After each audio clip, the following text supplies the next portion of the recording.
सात हिंदी पाठ 6 डॉक्टर विक्रम साराभाई पाठ्यपुस्तकनी अंदर पाढ़ा नंबर 34 આપણે ગયા વિડીયોની અંદર જોયું હતું।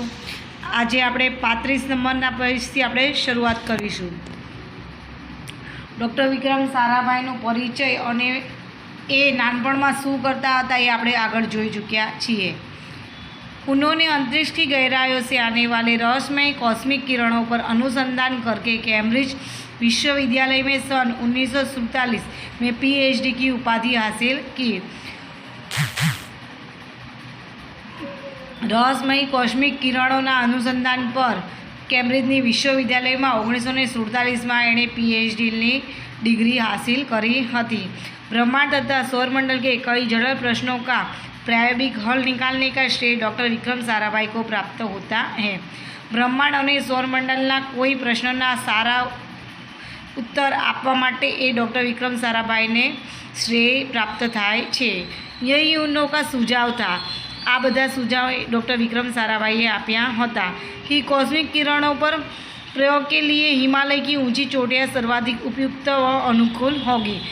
कॉस्मिक किरणों प्रयोग माटे हिमालयनी चोटी ऊपर आपणे जवुं ए सर्वश्रेष्ठ उपाय छे। इसलिए भारत सरकार ने गुलमर्ग में वैज्ञानिक उपकरणों से लैस एक प्रयोगशाला स्थापित की। एना माटे भारत सरकारे गुलमर्ग में एक वैज्ञानिक उपकरणों माटे एक प्रयोगशाला की स्थापना करी। डॉक्टर विक्रम साराभाई ने निजी प्रयासों से सन 1947 में भौतिक अनुसंधान प्रयोगशाला अहमदाबाद में स्थापित हुई। पछी बीजा काम करवा माटे 1947 में भौतिक अनुसंधान माटे अमदावादनी अंदर ए बीजी प्रयोगशाला की स्थापना करवामां आवी, जिससे वह आ जन्म संबंध रहे। एना डॉक्टर विक्रम साराभाई साथे आ जन्म सुधी संबंध रह्या हता। साथ ही उन्होंने देश में वस्त्र उद्योग की तकनीकी समस्याओं के हल के निकाल के उद्देश्य से अहमदाबाद में टेक्सटाइल इंडस्ट्रीज रिसर्च एसोसिएशन की आधारशिला रखी। એ પ્રયોગશાળાની સાથે સાથે એમણે અમદાવાદની અંદર ટેક્સટાઇલ ઇન્ડસ્ટ્રીઝના એસોસિએશનની રિસર્ચની પણ સ્થાપના કરી। ભૌતિક अनुसंधान प्रयोगशाला डॉक्टर विक्रम साराभाई परमाणु शक्ति, अंतरिक्ष विकिरण, सूर्य, ग्रह, तारा, प्लाज्मा, भौतिकी और खगोल पर वह कार्य करते रहे। एना सिवाय पण आ डॉक्टर विक्रम साराभाई पर आ बधा उपर पण कार्य करता रह्या हता। सन 1961 में वे परमाणु ऊर्जा आयोग के सदस्य बनाए गए। 1961 में एमने परमाणु ऊर्जा सदस्य बनावामां आव्या। डॉक्टर भाभा की मृत्यु के पश्चात परमाणु की ऊर्जा संस्था का भार युवा वैज्ञानिक डॉक्टर विक्रम साराभाई के कंधों पर ही आ गया। डॉक्टर भाभानी मृत्यु थई पछी एनो ज परमाणु अनुसंधान बधुं ए डॉक्टर विक्रम साराभाई पर आवी गयुं हतुं। उन्होंने भारतीय अनुसंधान केंद्र का गठन किया। डॉक्टर विक्रम साराभाई इसके पहले अध्यक्ष बने और पछी ए केंद्रना ये अध्यक्ष बनी गया। यह उनकी अगुवाई एवं अथक परिश्रम का ही परिणाम है। आ एनी मेहनतनु परिणाम हतुं। भारत में दूरसंचार, दूरदर्शन व मौसम विज्ञान के लिए प्रक्षेपित उन अनेक उपग्रह अंतरिक्ष में सफलतापूर्वक कार्य कर रहे हैं। दूरसंचार और दूरदर्शन और मौसम विज्ञान माटे पण डॉक्टर विक्रम साराभाई कार्य करता हता। डॉक्टर विक्रम साराभाई ने अपना संपूर्ण जीवन भारत तथा विज्ञान के समग्र विकास के लिए समर्पित कर दिया।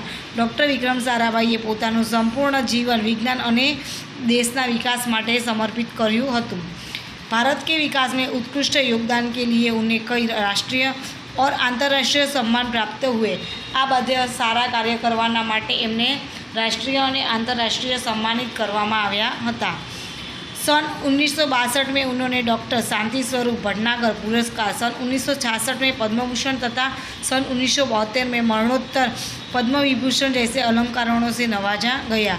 1962 में शांति स्वरूपનું એ પુરસ્કાર મળ્યું હતું। 1966 में પદ્મભૂષણનું મળ્યું હતું।